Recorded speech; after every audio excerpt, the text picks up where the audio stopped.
real estate mogul, had 96 hours to bulldoze the veterans shelter until his nephew asked why soldiers sleep outside. Before we dive into the story, drop a comment below and tell us where you're watching from. Enjoy the story. Glass and steel. Cameron Thorne built his empire on sharp lines, clean demolitions, luxury rising from ruin. The conference room on the 18th floor reflected that philosophy. Polished walnut, leather chairs, morning light cutting through floor-to-ceiling windows. 14 investors sat with tablets glowing, coffee cooling. Cameron slid aerial photos across the table.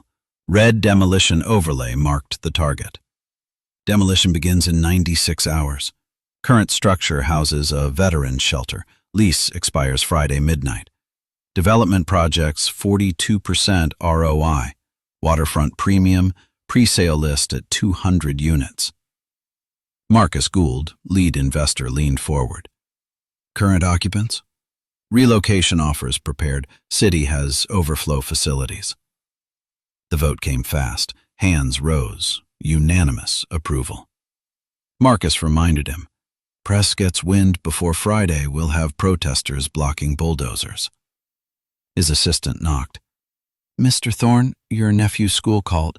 Emergency contact pickup." Cameron closed the Riverside file. 10:47 a.m. 96 hours.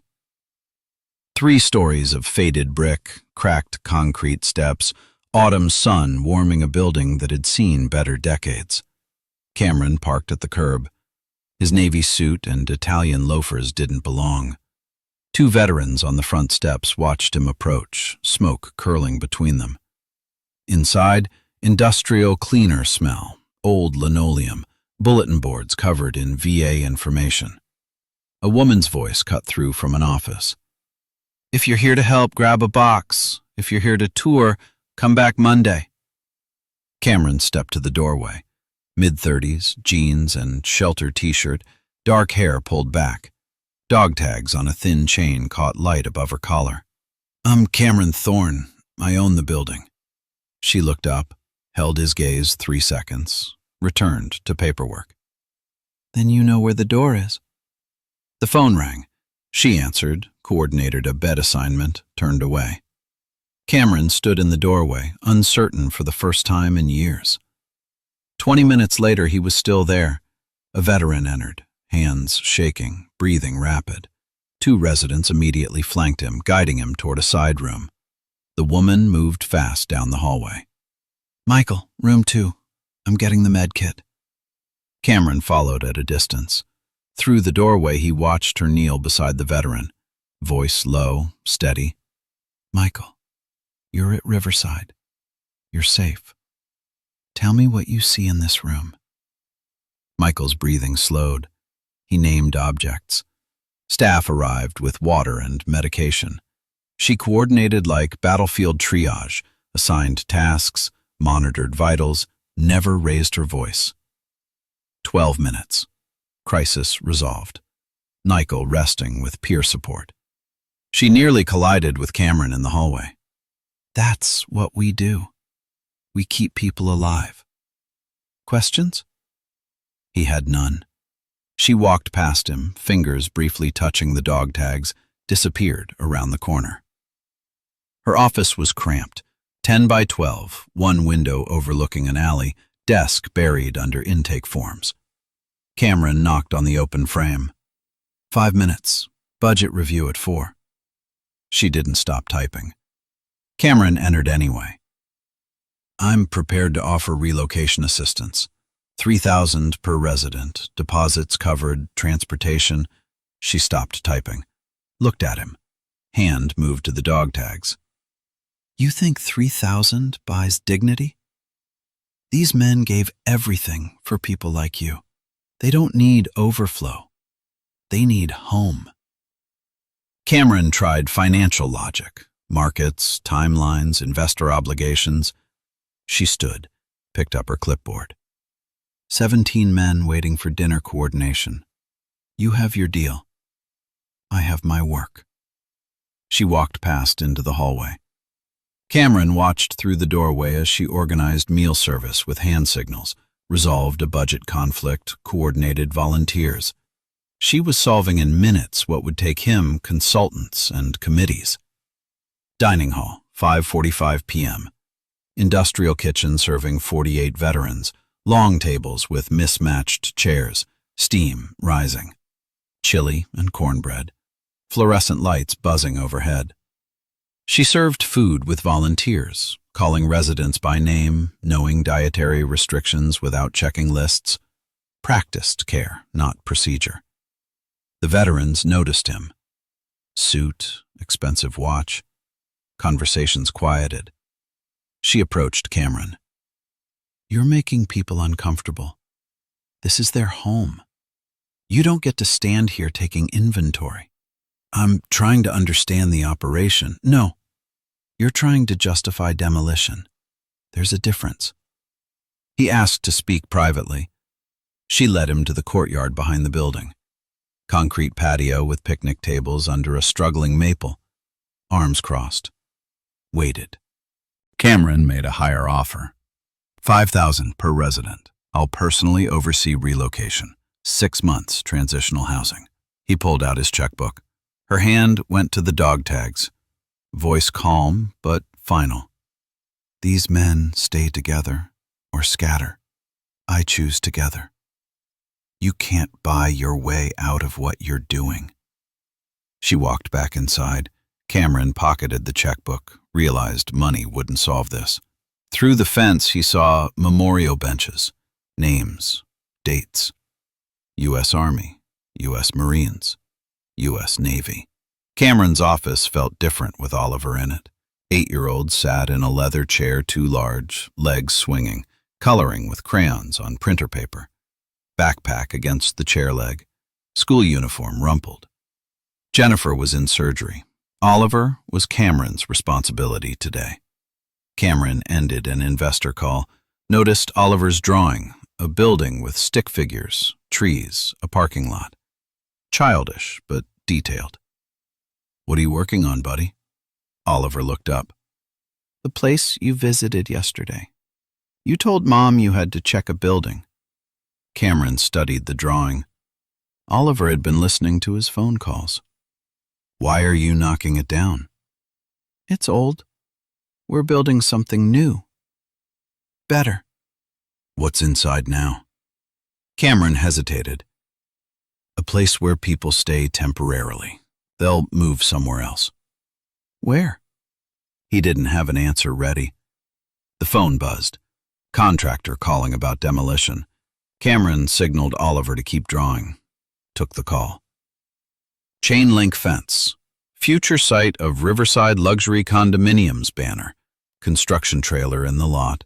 Autumn wind off the water carrying salt and cold. Cameron walked Oliver around the perimeter after school pickup, pointing out where towers would rise. Oliver stayed quiet, studying the old shelter through gaps in the fence. 3 veterans exited carrying boxes toward a donation truck. "Where will they go?" "The city has other places. They'll be taken care of." Cameron explained relocation offers, financial assistance, transition support. Made it sound organized, inevitable. "Do they want to leave?" He paused. "Sometimes change is necessary. This building's 70 years old." Oliver pointed to the veterans loading the truck. "They look sad. Change is hard. The new place will be better." They walked back to the car. Oliver asked about construction timelines. Cameron explained the 96-hour countdown. Oliver stopped at the car door. "Uncle Cam, why do soldiers have to sleep outside when you have so many buildings?" Cameron froze, key fob in hand. Oliver thought veterans would be displaced to streets. He tried to clarify about overflow facilities, but the question landed differently. Why did Cameron have resources and they had nothing? No answer forming. The basement archive smelled like old paper and concrete. Fluorescent lights, filing cabinets, floor to ceiling. Cameron returned alone next morning before the scheduled walkthrough. Oliver's question had haunted him all night. Judith looked up from a metal desk, surprised. "We're closed for inventory. Walkthrough's at 11. I wanted to see the records. My uncle, I think he stayed here. Thomas Thorne, 15, maybe 20 years ago. First time he'd mentioned the family connection. She studied him, made a decision.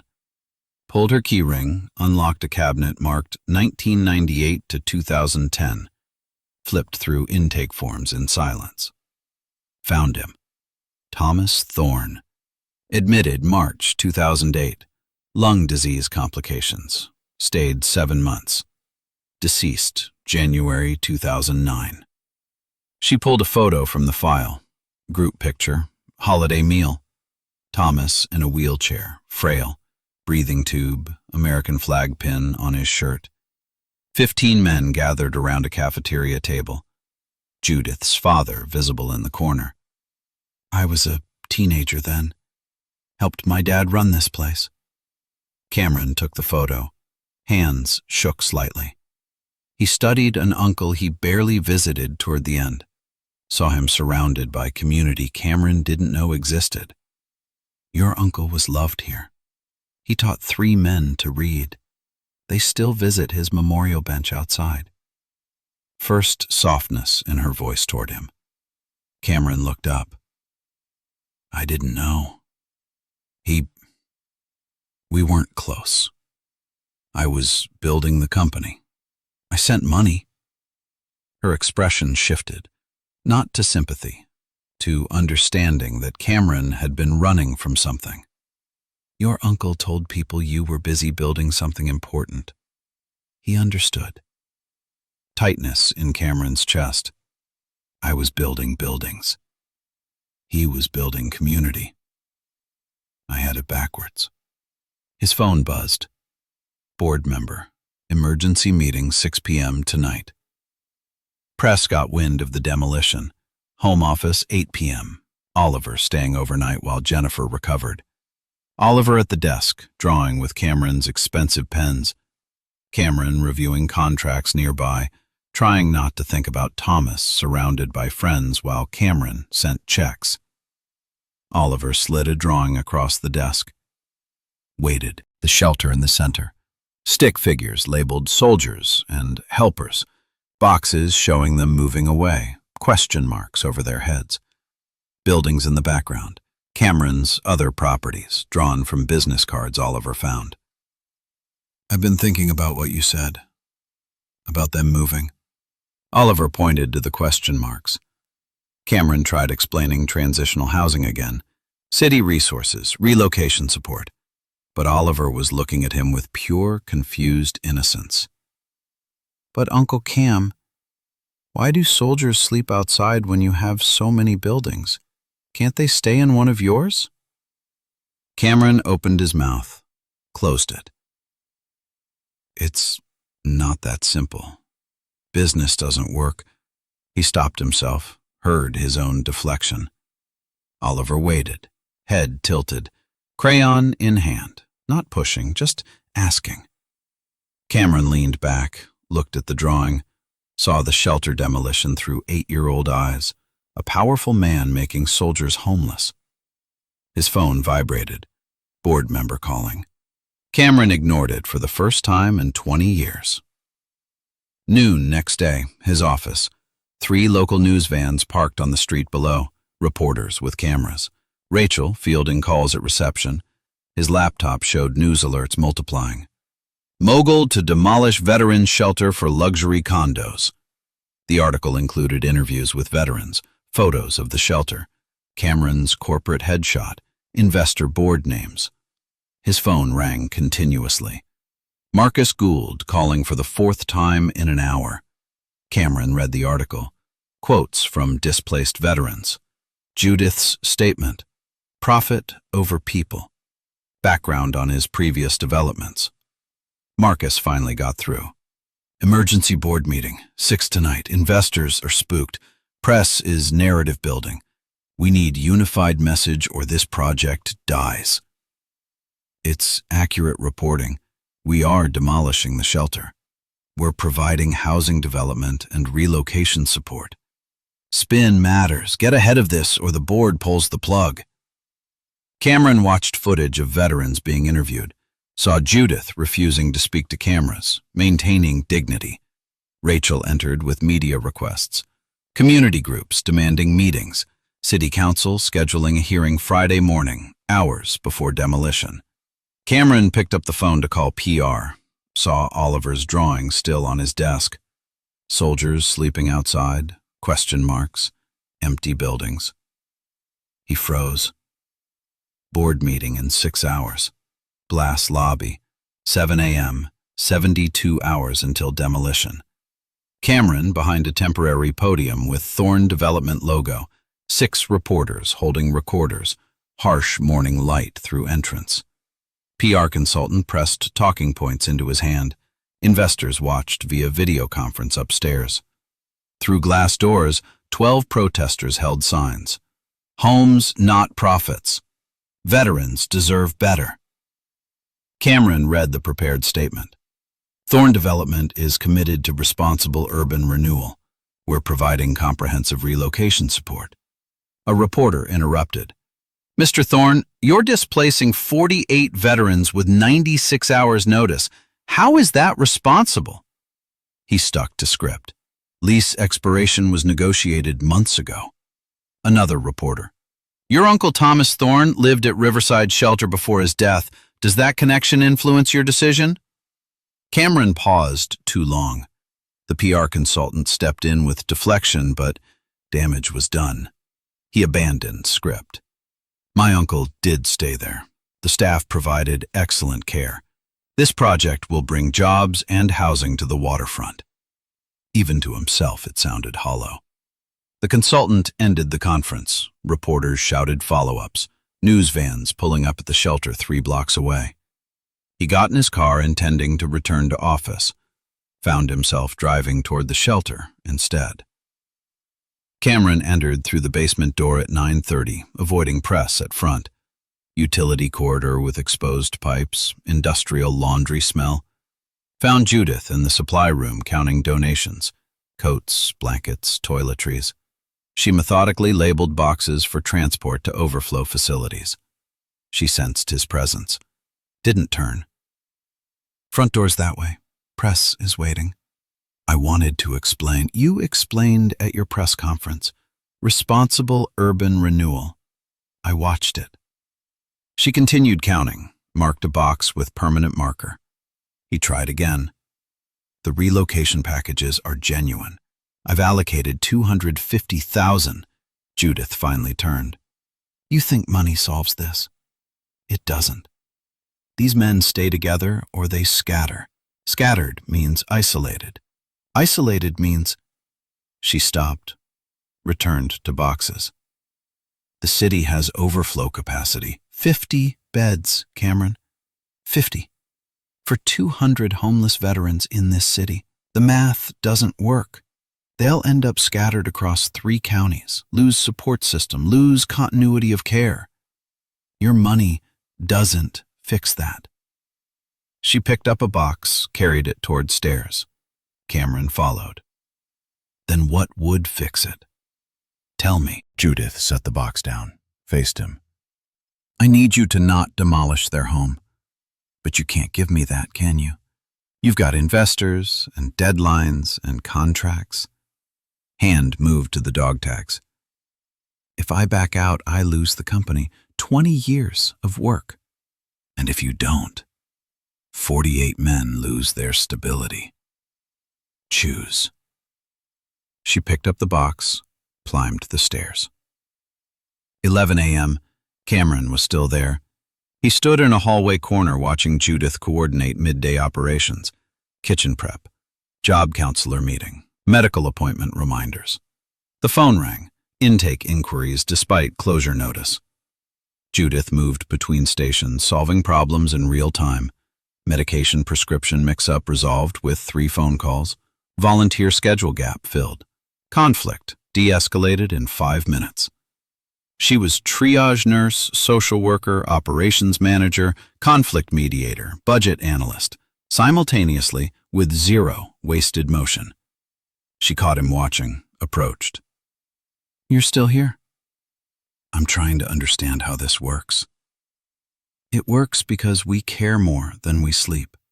You can't replicate that in an overflow facility with rotating staff and crisis-only funding."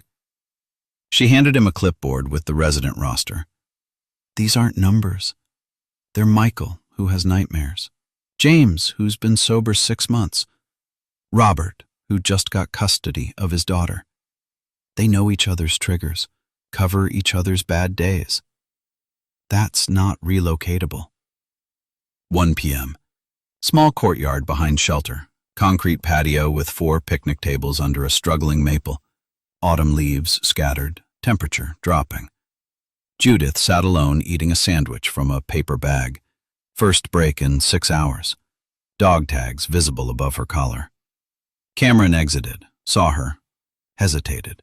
She gestured to the bench across, permission without words.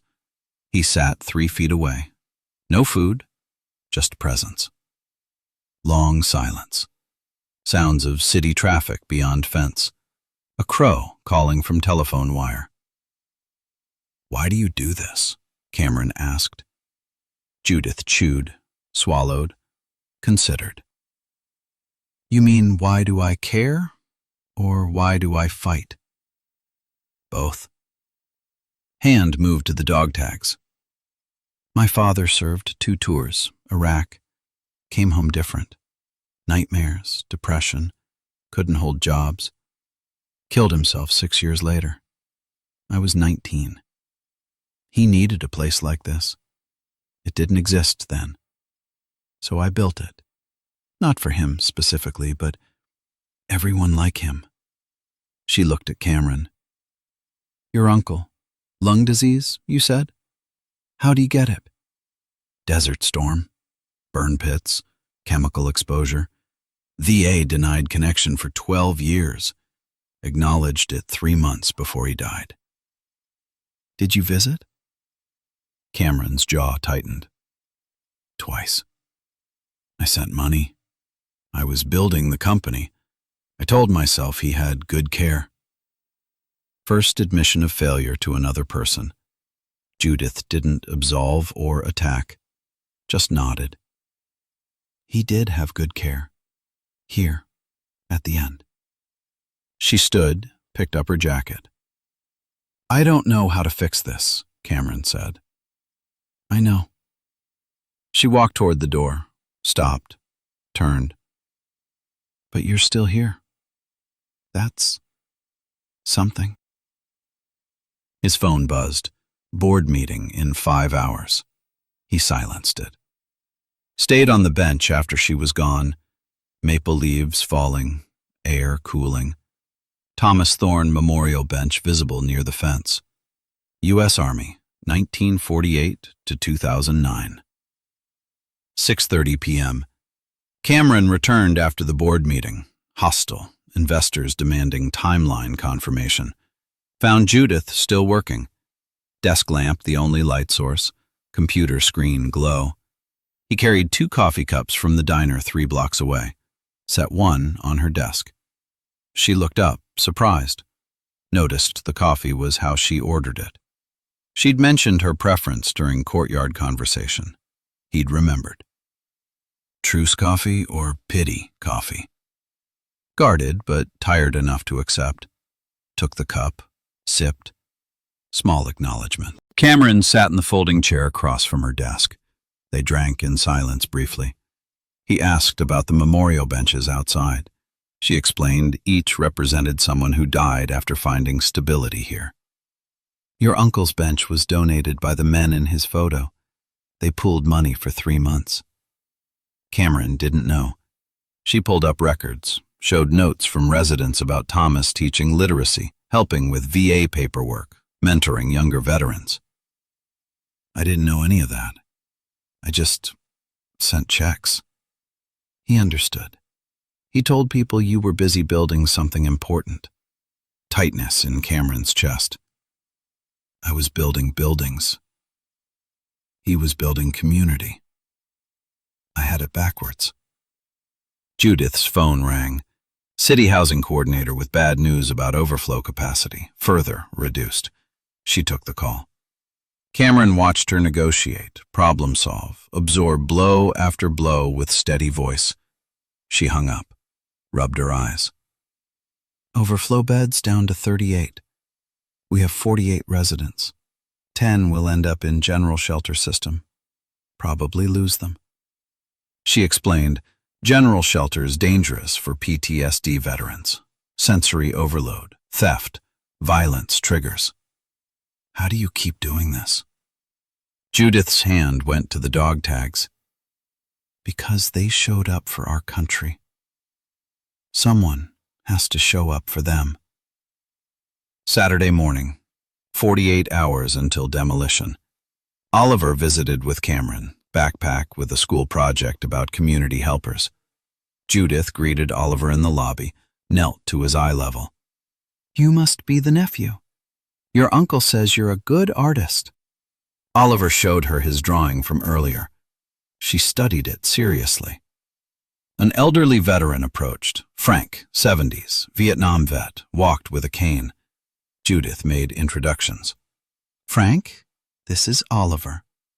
Oliver, Frank was a Marine. Frank and Oliver sat at the lobby table. Frank explained service and sacrifice in terms Oliver understood, talked about coming home, needing help, finding Riverside. My uncle says you have to move because he's building new houses. That's right. Change happens. We'll figure it out. No bitterness, just acceptance. I'll miss the guys here, though. We play chess every night, same table, 7 years running. He pointed to the chess table in the corner. Cameron watched from the doorway, saw the chess table that would scatter a 7-year tradition in 48 hours. Oliver gave Frank the drawing. So you remember everyone? Frank studied it, touched. I'll keep this safe. Thank you, young man. Oliver returned to Cameron. Uncle Cam, can Frank stay? He doesn't want to move. Cameron had no answer that didn't sound like excuse. Cameron was left with Frank, who extended his hand. Your Uncle Thomas was good people. Talked about you often. Cameron shook his hand, felt the weight of what he was about to destroy. 1 p.m., same day. Cameron meeting Marcus Gould at upscale restaurant. Dark wood paneling, white tablecloths. Marcus got straight to business. Board's nervous. Press coverage is terrible. Community organizing protest for Monday. This is becoming liability. Other municipalities are pulling proposals. Sacramento project just went to competitor because mayor doesn't want to be associated with the company that displaces veterans. Story will blow over. Once construction starts, it's old news. Marcus leaned forward. Or, you back out now. We take PR hit, rebuild reputation, move on. We're 48 hours from demolition. Permits filed, crews scheduled. We've spent $2 million in prep. Sunk cost. Better to lose $2 million than $20 million in pulled contracts. Marcus slid a folder across. Board drafted this. If you proceed with demolition, you're removed as CEO. Fiduciary duty violation. Prioritizing personal project over company interest. No confidence vote already scheduled. Majority investors aligned with me. You built this company, Cameron. Don't let one property destroy it. Kill the project, or the board kills your position. Vote is Monday morning. Marcus stood, left Cameron alone with the ultimatum. Cameron stared at removal papers. His phone showed 42 hours until demolition. 8 p.m. Saturday evening. Cameron returned after investor meeting, found Judith directing volunteers loading moving truck with donated furniture for transition. Temperature dropping, Streetlights flickering on. Veterans helping carry boxes. Organized chaos of preparation for loss. Judith coordinating with clipboard and headlamp. Cameron approached. Judith saw him, signaled volunteers to continue, walked down steps to sidewalk where he stood. I need to talk about Monday? Options? Alternatives? I've heard it all, Cameron. We're out of time. Voice exhausted, not angry. The board's threatening to remove me if I go through with this. But if I don't, I lose the company. Judith looked at him, saw his conflict, softened slightly. I'm sorry that's your choice. But it's still a choice. These men don't have choices. I'm trying to find a way. There is no way. You want to save your company and save the shelter. You can't have both. So decide what matters. Judith's hand went to the dog tags, looked at the building. My dad would tell me, you can't save everyone. He was right. I can't save this place. But I can make sure these men know someone fought for them. She turned back. If you go through with Demolition Monday, don't come back pretending you care. I can't watch you destroy everything your uncle's friends built and then have coffee like we're okay. She walked back up steps. Cameron called after her. What if I... Judith stopped, didn't turn. I can't do what-ifs anymore. I need to pack. She returned to volunteers. Cameron stood on dark sidewalk. Building lit up behind her. Trucks loading possessions of community about to scatter. His phone showed 40 hours. 10 p.m. Cameron's home office. Oliver staying over again. Jennifer recovering well. Oliver preferred being with Cameron during crisis. Oliver sat at desk drawing while Cameron reviewed demolition permits. Oliver had been quiet since shelter visit, working intensely on large drawing, taped together printer paper, using every crayon in the box. Oliver finished, brought the drawing to Cameron, set it on keyboard, blocking screen. I made this for Frank and the other soldiers. Cameron looked. Detailed drawing showing shelter interior, bunk beds, kitchen, common room with chess table, faces of residents Oliver met. Frank, prominent. Judith in her office. Memorial benches outside. Labels in child's handwriting. Home. Friends. Safe. Chess table. Where Uncle Thomas lived. Tightness in Cameron's chest. Oliver, this is really good. Frank said he'd keep my drawing to remember everyone. So I made one that shows everyone together before they have to leave. Uncle Cam, are you really going to knock it down? Simple question. No manipulation. Just a child trying to understand. Cameron tried to explain. Business, investors, obligations, but the words sounded hollow. Oliver listened with head tilted, same expression from the first question about soldiers sleeping outside. But you could not knock it down. You own it. You can say no. Child logic, no complexity, no legal obligations, just moral choice. Cameron looked at the drawing, community Oliver witnessed, looked at permit papers. Demolition Monday, 6 a.m. His phone showed 38 hours. Oliver was right, and Cameron didn't know how to admit it. Sunday, 10 a.m., 24 hours until demolition. Cameron's office at Thorne Development. Empty building weekend. City silent below. Cameron alone reviewing final contracts and permits. Desktop showed email chains. Contractors confirmed. Insurance verified. City inspector scheduled 5 a.m. walkthrough. Wrecking crew arriving 6 a.m. Coffee cold on desk. Oliver's drawing propped against monitor. Marcus confirming board vote Monday, 9 a.m. Cameron walked to window, saw shelter building visible 3 blocks away.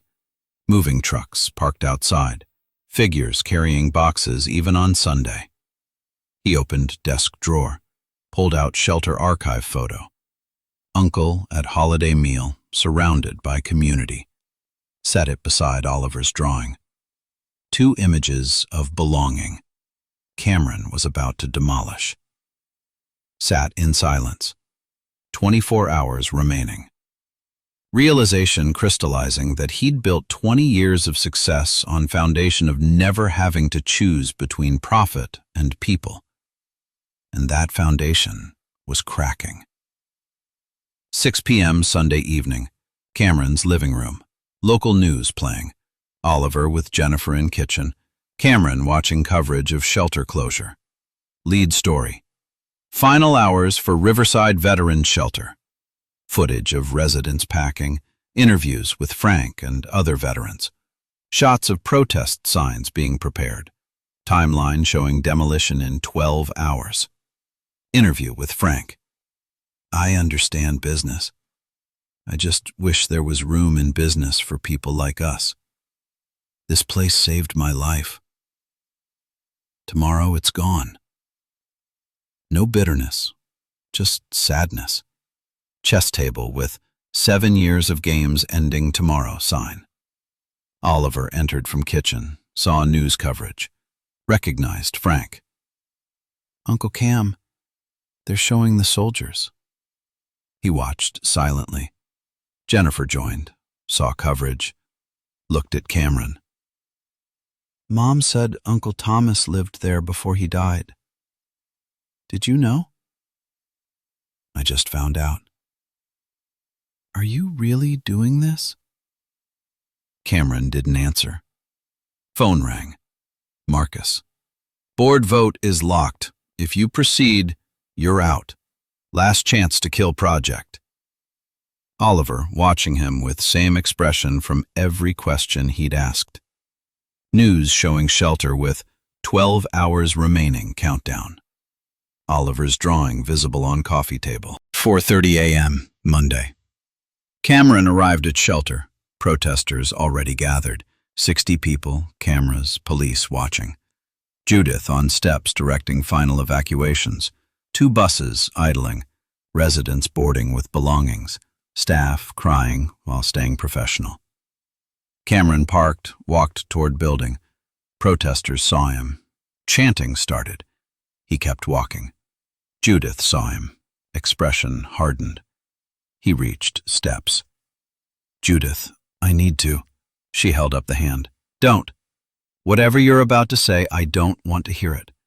You're here at 4:30 in the morning. Demolition starts in 90 minutes. You're not here to stop it.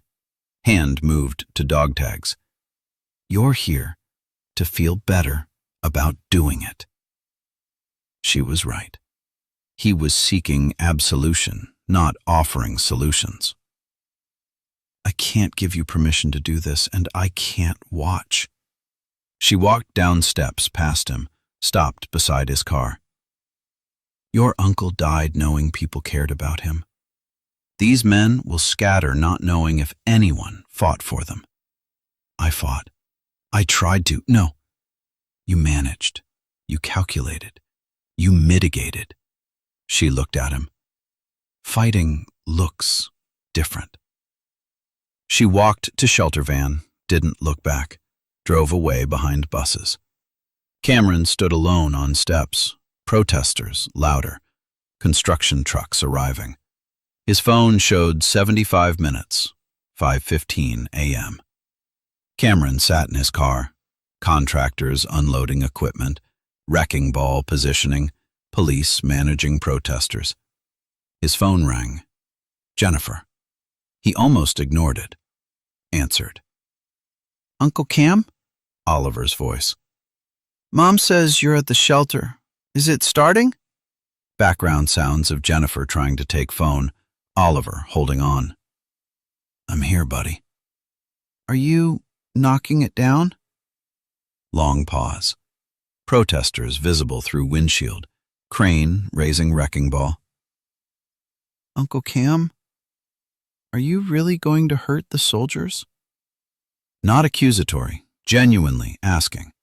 Trying to reconcile the uncle he trusted with what he saw on TV.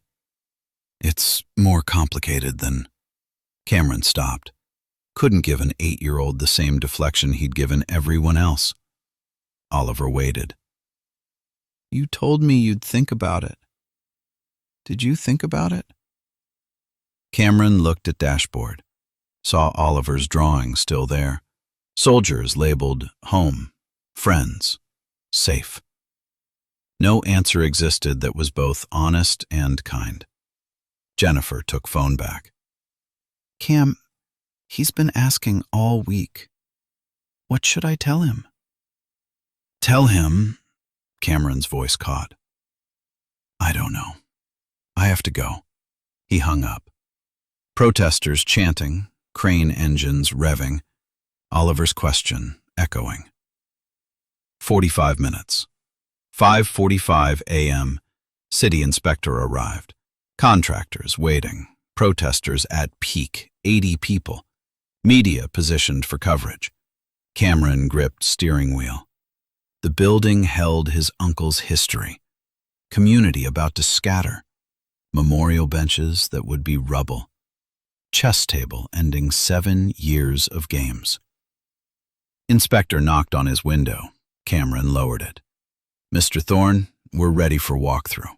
15 minutes. Crew starts at 6:15. His phone rang. Unknown number. He almost ignored it. Answered. Judith's voice. I know you're there. I'm not calling to change your mind. Pause. Your uncle would understand. He understood hard choices. Just thought you should know that. She hung up. Cameron sat holding phone. She'd granted him absolution, permission to proceed without guilt. It felt worse than her anger.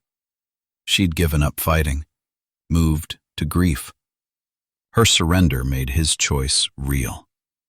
Clock showed 6 a.m., inspector waving him toward building. 6:05. Cameron exited car, walked toward inspector. Protesters saw him. Chanting intensified. Inspector with clipboard. Final walkthrough. Verify utilities cut. Sign permit. Cameron climbed steps, looked back. Frank visible among protesters. Judith's van parked at far end of street. She'd come back to witness. Camera crews everywhere. City council members arriving. Press waiting. Cameron stopped at top step. Inspector waiting. Contractors watching. 6:08. He turned to inspector. Stop the demolition. Sir? Louder. Stop it. Cancel the permit. I'm withdrawing the project. Immediate chaos. Contractors on radios, inspector on phone, media surging forward, protesters uncertain if they'd heard correctly. Cameron made statement to cameras. Thorne Development is canceling the Riverside project. The shelter will remain open. No prepared remarks, just facts. What about your investors? A reporter called. That's between me and the board. Why the reversal? Cameron looked at the crowd, saw Frank, saw Judith at her van. Because some things matter more than profit. He walked down steps, protesters silent, then erupting. Frank approached with hand extended. Cameron shook it. Your uncle would be proud. Tightness in Cameron's throat. I hope so. He walked to his car, phone exploding with calls. Demolition canceled. Company imploding. 48 veterans still had home. 9 a.m. Thorne Development boardroom. Cameron at conference table. 14 investors present. Rachel taking minutes. Her office. They sat across desk. Different now. She wasn't defending. He wasn't attacking. Two people processing aftermath. "You lost everything," Judith said. "Not everything. Oliver says I still did something good." She poured coffee from ancient percolator. "He's right." Long silence. Comfortable. "So, what now?" Judith asked. "I have no idea. No job, no company, no plan." "That's terrifying." "Yeah. Also," she paused, "maybe freedom?" He'd never considered that. 3 weeks later, Riverside shelter kitchen, 7 a.m., steam rising from industrial dishwasher, smell of coffee and eggs, fluorescent lights buzzing. Cameron, in jeans and work boots, no suit, helped set up serving line. Hair longer now, more gray visible. Different kind of tired. Physical, not mental. Judith appeared from the hallway with clipboard. Stopped. "You're early. Service doesn't start until 7:30. Wanted to prep dining hall. Heard 2 tables are wobbly. She studied him. "You've been here every day for 3 weeks. "I needed somewhere to be. You said I could volunteer." "I said you could visit. Volunteering is different." Cameron picked up stack of plates. "I'm good at showing up on time and following directions. That's about all I have right now." Judith made a decision. "Fine. You're on breakfast service. Michael will show you portions. Don't give anyone extra bacon without checking dietary restrictions." She walked away. Michael approached, same veteran from Panic Attack in Act 1, extended hand. "So you're the guy who saved this place. Welcome to kitchen duty." Cameron worked through breakfast, learning portion control, name recall, dietary restrictions, coffee refills, made mistakes, gave diabetic veteran extra syrup, forgot napkins, dropped tray of utensils. Staff and residents stayed patient. Michael corrected without judgment. "You'll get it. Takes time." After service, Judith found him scrubbing serving trays. "You don't have to do hard work." Cameron didn't look up. "I know. But you need help, and I don't have anywhere else to be." She nodded, walked away. He kept scrubbing. First honest labor in 20 years. Late morning, week 4, shelter common area. Cameron helping organize donated clothing with 3 veterans. Frank at nearby table working jigsaw puzzle. Frank watched Cameron struggle with names. "That's James, Robert, and Tommy. James is Air Force, Robert's Marines, Tommy's Army. Easier if you connect names to branches." Cameron tried. James, Air Force, Robert, Marines, Tommy, Army. Veterans grinned. James said, "You'll get there. We all had to learn everyone's names too." They worked. Cameron asked questions. How long they'd been here, what brought them, what they needed. Listening without fixing. Robert said, "You're not what I expected. Thought rich guys didn't get their hands dirty." "I'm not rich anymore. Board took most of it back." Tommy said, "So why you here?" "Trying to figure out what comes next. Figured I'd start by meeting the people I almost displaced." Frank didn't look up from the puzzle. "Fair answer." Judith passed through, dropped another donation box. "Cameron, can you sort these when you're done?" He nodded. She paused. "You're doing okay. Michael says you're teachable." After she left, Frank said, "She's tough but fair. Took me 3 months to earn her respect. You might do it faster." "Why would I do it faster?" "Because you had everything and gave it up for us. That means something to her." Cameron processed that. Loss earning more respect than power ever did. Week 5. Judith exited shelter carrying supply list. Stopped. Cameron was repairing courtyard fence, tool belt, work gloves, measuring lumber. "You know we have maintenance contractor." I know, but he's booked 3 weeks out. This needs fixing now. She leaned against door frame. How many tutorials did you watch? 17. Still not sure I'm doing it right. Fence is staying up. That's the benchmark. She sat on bench, watched him work. You've been here every day for a month. People are asking if you're on staff. I'm not. I just show up. Why? Guilt? Penance? Cameron stopped hammering. None of those. I don't have anywhere else I'd rather be. And you need help. Hand moved to dog tags. You lost your company for this place. That's not simple. He returned to fence. It felt complicated when I was losing it. Now it feels like the least complicated thing I've done in 20 years. Cameron finished section, tested it, held. Judith stood. We have funding meeting next week. City contract renewal. I could use someone who understands budgets. I thought I was fence repair and dish duty. You are. But you also know how to talk to bureaucrats.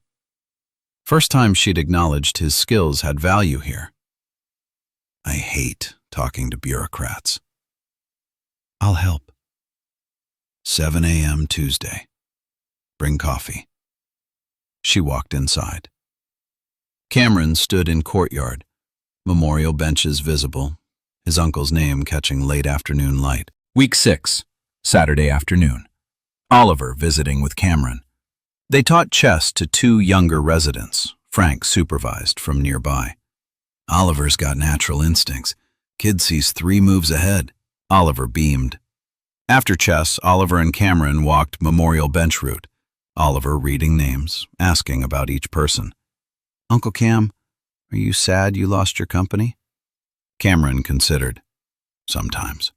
But then I'm here and I don't feel sad. I feel useful. Mr. Frank says being useful is better than being important. You were important before. Now you're useful. 8-year-old wisdom. Judith approached Jennifer, who'd stopped by. Your son's good for this place. And your brother's good for your son. Cameron was always good with kids, just got lost in work. He seems found now. Jennifer studied her brother, laughing at something Oliver said. Relaxed. Does he? I see him and I don't know if he's healing or hiding. Judith looked at Cameron. Maybe both. Maybe that's okay. Oliver showed Judith his drawing. Shelter with everyone inside. Labels including Uncle Cam, Helper. First time Oliver had drawn Cameron as part of solution. Week 8, late afternoon, courtyard. Autumn giving way to winter. Cameron repairing another fence section. Judith exited with 2 coffee cups. Golden light slanted across brick walls. Distant sounds of residents watching football. Crow calling from power line. Leaves mostly fallen. Courtyard swept clean. She handed him coffee, sat on bench. Didn't speak. He stopped working, joined her. They sat, watching light change. City approved the grant. 3-year funding. Cameron smiled. That's incredible. Your work paid off. Our work. I couldn't have written that application alone. Silence. Comfortable. I got a job offer, Cameron said. Nonprofit development consulting. Small firm. Nonprofits only. I told them I need 2 days a week here. They said yes. She looked at him. You're staying? If you want me to. Hand moved to dog tags. My dad used to say, you can't save everyone, but you can show up for the ones you can. You showed up, even after everything. I should have shown up sooner. For my uncle. You showed up when it mattered. That's what counts. Long pause. Cameron said, I don't know if I'm helping or Just trying to fix my own guilt. Can't it be both? Most good work is. Sun dropped behind buildings, shadows lengthening. Neither moved. Judith's hand rested on bench between them, Cameron's near it. For the record, she said, I'm glad you stayed. For the record, I'm glad you let me. Their hands didn't touch, but the proximity felt intentional. Frank opened back door. You two going to freeze out here or come watch the game? Moment broke. They stood. Judith led the way inside. Cameron followed. Week 10. City Council Chambers. Judith presenting Shelter's annual report. Cameron in audience with Frank and 3 residents. Packed chamber. City officials, community advocates, press. Judith presented data. 48 residents housed continuously. 87% placement into permanent housing. 0 returns to homelessness. Cost efficiency versus emergency services. Council member asked, Ms. Reyes, what changed in the last 3 months? Your metrics show significant improvement. We secured 3-year funding. That stability allows better planning. Also, we added consultation support for budget management. Can you elaborate? Judith gestured to Cameron. Cameron Thorne, former developer, volunteers twice weekly. Grant writing, budget analysis, city relations. His expertise elevated our operations.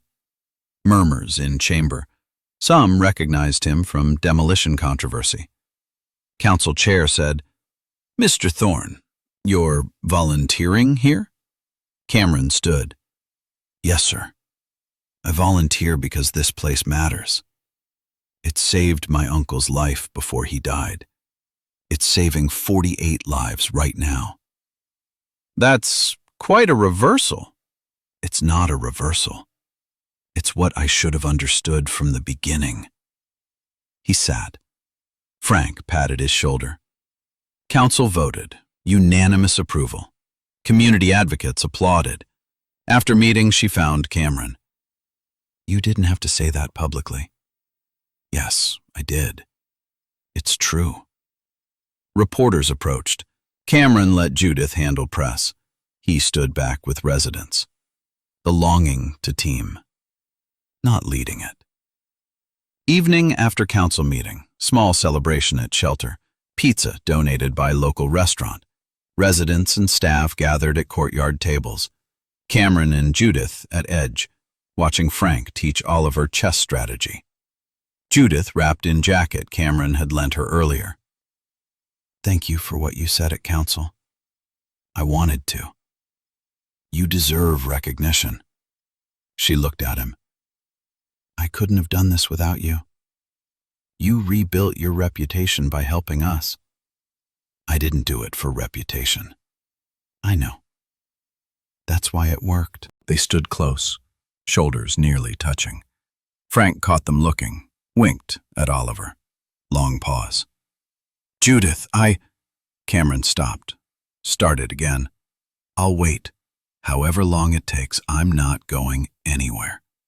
Hand moved to dog tags, then touched his hand. Brief, intentional.